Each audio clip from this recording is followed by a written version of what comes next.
It's been almost a year since I made a video about the Leafs when they looked different and beat Ottawa Senators. And now look at it a year later. Oh my horrific god, it's been a colossal nightmare. From one shot to the Eastern Conference Finals to now sitting in the bottom of the basement. Whew, where do we even begin for this? Brad Treliving took over the helm at the start of the 2023-24 season. His moves include signing Max Domi and Tyler Bertuzzi to one-year dogs to prove-it deals, and then the year after, keeping Domi over Tyler Bertuzzi. And you'll probably tell results of this year after those signings. And even last year, Mitch Marner was in his final year of his 7-year deal he signed 7 years ago, and he was pushing to get a new contract that's worth over $13 million. They had a trade in place for Mikko Rantanen for Mitch Marner, but Mitch Marner decided to not waive his no-moon clause, and then after their series loss, he signed and traded to the Vegas Golden Knights for Nick Waugh, a potential 3C for the team. And the results were Marner having a point per game of the season, and Nick Waugh being dealt to Colorado for a surprisingly good return.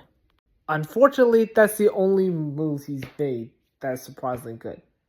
Some of the other moves were brutal.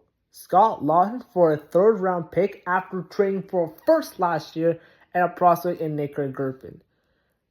But the biggest one, the Brandon Carlo trade. They need a right-hand defenseman, but the price was way too much. A first and Fraser Minten. And probably can tell how Fraser Minten's playing with the Bruins and what's happened to Brandon Carlo. Carlos got injured, struggles to stay on ice, and now could be dealt in the offseason. Just bad asset management by Brad Treliving. But back to the other trade. Bobby McMahon for a second and fourth. They could have gotten a first for him. And you could probably tell with the Kraken, he's producing at a 30-goal pace. This move probably got Brad Treliving fired. And now are looking at who to replace for him. The only good signs he's made this year was signing Matthew Knies to a 7-year deal and re-signing Tavares to a lesser sum than his 11-year deal. And the results are positive. Knies having a curious season, even playing through injury, and Tavares still looking like he might age, had a pretty productive season. Besides that plus minus, we will not get to that at all. But at this point, what they're going to do this offseason? I mean, the Atlantic Division is not the weakest anymore. It's now gotten a lot better. Montreal is thriving with this young core. Buffalo will come out of the abyss. Tampa and Florida are definitely going to be coming back stronger than ever. And Boston has come out of the abyss. This leaves Toronto in a very murky situation. Unless they can try to get their pick back this year, they're potentially facing the next few years of what Buffalo had to endure. No playoffs and no success.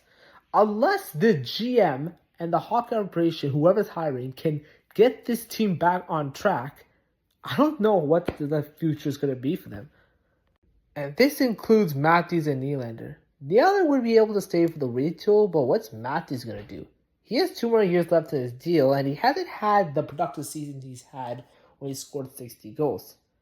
So, pretty much we don't know what Matthews' future holds. But the Leafs are going to try to squeeze any type of playoff resilience and get back there. They have to figure out what to do with this roster. You are not telling me that you're going to keep Max Domi in for that long. This consistency has to end. And if you put Max Domi as 2C or with Matthews, this could be cooked. At least Knies can play with Matthews, but you cannot boost a slot with him. They need some kind of playmaker this offseason that can play alongside Matthews and squeeze anything to get them back into what they were a few years ago.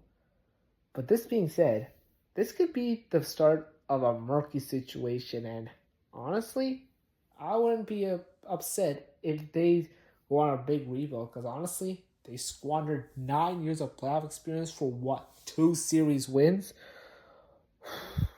Well, let's just hope this offseason they fix something, or they're going to experience Groundhog Day like the Buffalo Sabres had for the last 10 years. Don't get this right, Toronto. Leafs fans need you.